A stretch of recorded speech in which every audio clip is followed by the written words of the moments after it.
kailan ko ng pang-apat. Kinabukasan ng umaga ng Friday, tinawagan ako ng doktor. Sabi niya, Ma'am Maret, pwede po ba uli kayong pumunta rito? I-double check lang namin kayo. Hindi kasi siya naniwala dahil kailangan ko ng 8 nga.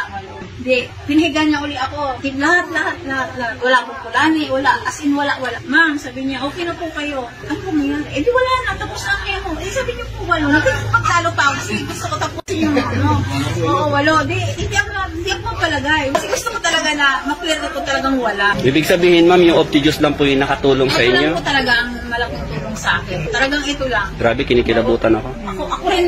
Hindi rin ako maniwala. Pero sa totoo lang po, ang laki po talaga ng tulong sa akin. At saka yung po. Talagang ito lang po talaga. Kaya ako naniniwala ako sa Obamity. At saka marami na rin talaga nakatry. Yes. Yun lang po. Grabe.